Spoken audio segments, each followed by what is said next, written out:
नमस्ते।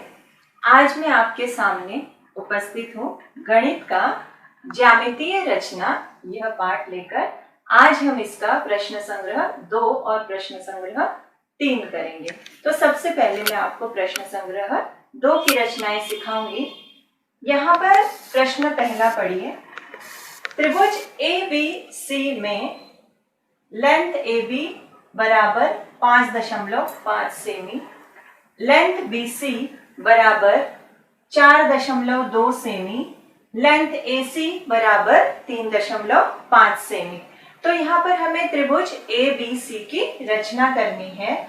तो सबसे पहले हम लेंथ AB यानी कि रेखाखंड AB की लंबाई 5.5 सेमी लंबाई वाला एक रेखाखंड इस तरह से खींचेंगे, जिसकी लंबाई 5.5, 5 और 6 के बीच में जो एक बड़ी लाइन आती है वहां तक 1 से लेकर 0 से शुरुआत करनी। कभी भी माप लेते समय हमें 0 से शुरुआत करनी है। 0 से लेकर 5.5 का अंतर लिया मैंने यहाँ पर।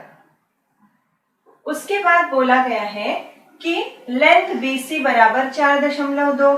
फिर मापन पट्टी लेनी है। मापन पट्टी में 4.2 यानी कि 4 के बाद 2 छोटी छोटी लाइनें इस तरह से अंतर ले लेना है हमको राउंडर में। इसको पहले नाम देना है AB। AB की लंबाई 5.5, BC 4.2। तो यहाँ BC जो अगला बिंदु हमें प्राप्त होगा वो C होगा, तो BC। तो यहाँ हमको B पर राउंडर रखना पड़ेगा। BC 4.2 बोला गया है। तो यहाँ इस तरह से B से लेकर हम क्या करेंगे, ऐसा एक बड़ा सा चाप खींच लेंगे। बिंदु B पर राउंडर रखकर इस तरह से चाप खींचेंगे। उसके बाद बोला गया है लेंथ AC बराबर 3.5। अब फिर से मापन पट्टी ले लीजिए। मापन पट्टी में 3.5 का अंतर ले लीजिए। 3.5 का अंतर लेने के बाद AC बोला गया, ये बिंदु C प्राप्त होने वाला है हमें। A पर राउंडर रखिए। A पर राउंडर रखने के बाद इस चाप को काटने वाला एक चाप यहाँ पर लगा दीजिए। उसके बाद ये जो बिंदु है, दोनों चाप एक दूसरे को जहां पर काट रहे हैं वो बिंदु प्राप्त करिए और उसके बाद यहां से ये इस तरह से मिला दीजिए और ये हमारा है बिंदु C। तो इस तरह से हमारा त्रिभुज ABC तैयार हो गया। अब यहाँ पर हम माप लिखेंगे। लेंथ AB बराबर 5.5 सेमी। जब तक हम भुजाओं के माप नहीं लिखते हैं तब तक हमारी रचना पूरी नहीं होती, इसलिए माप लिखना बहुत जरूरी है। लेंथ BC 4.2, तो BC ये है, तो यहाँ लिखेंगे 4.2 सेमी। और यहाँ बोला गया है लेंथ AC 3.5, तो AC यहाँ पर 3.5 सेमी। तो ये हमारा त्रिभुज तैयार हो गया, त्रिभुज ABC। अब हम आते हैं दूसरे उदाहरण की ओर। दूसरे उदाहरण में दिया आधार 5 सेमी तथा शेष प्रत्येक 3.5 सेमी लंबी भुजा वाले समद्विबाहु त्रिभुज की रचना। समद्विबाहु अर्थात समान दो भुजाएं, जिसकी दो भुजाएं समान होती है तो उसे कहा जाता है समद्विबाहु। आधार लेना है 5 सेमी, तो नीचे वाली आधार यानी सबसे नीचे वाली भुजा 5 सेमी लेनी है। देखिए इस तरह से मापन पट्टी को रखना है 5 सेमी। 5 सेमी ले लिया। उसके बाद शेष प्रत्येक भुजा 3.5, तो हमको राउंडर में क्या करना है, 3.5 का अंतर लेना है। 3.5 का अंतर ले लिया मैंने राउंडर में और इस तरह से यहाँ पर रखा।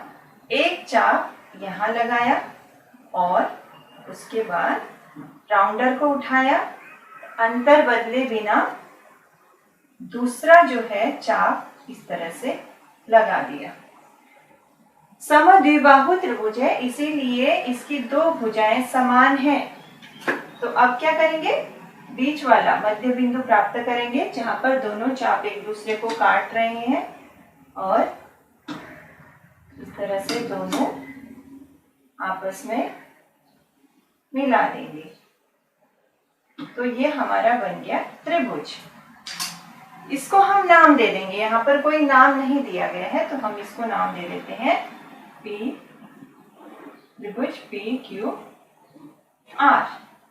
और माप लिख देंगे हम, माप अब यहाँ कितना है माप, आधार 5 सेमी, आधार की भुजा है length Q R, length Q R बराबर 5.5 सेमी। उसके बाद अन्य दोनों भुजाएं, ये दोनों भुजाएं हैं 3.5 सेमी, ये भी भुजा है 3.5 सेमी। तो इस तरह से हमारा ये त्रिभुज भी तैयार हो गया। अब अगले सवाल की ओर आइए। 6.5 सेमी लंबी भुजा वाले समबाहु त्रिभुज की रचना करो। समबाहु त्रिभुज अर्थात जिस त्रिभुज की तीनों भुजाएं समान होती है, तीनों भुजाओं की लंबाई समान होती है। एक भुजा की लंबाई 6.5 दी गई है तो अन्य दो भुजाओं की लंबाई भी 6.5 ही होगी। तो यहाँ पर हम 6.5 की एक रेखा खींच लेंगे, 6.5 सेमी की रेखा खींच ली।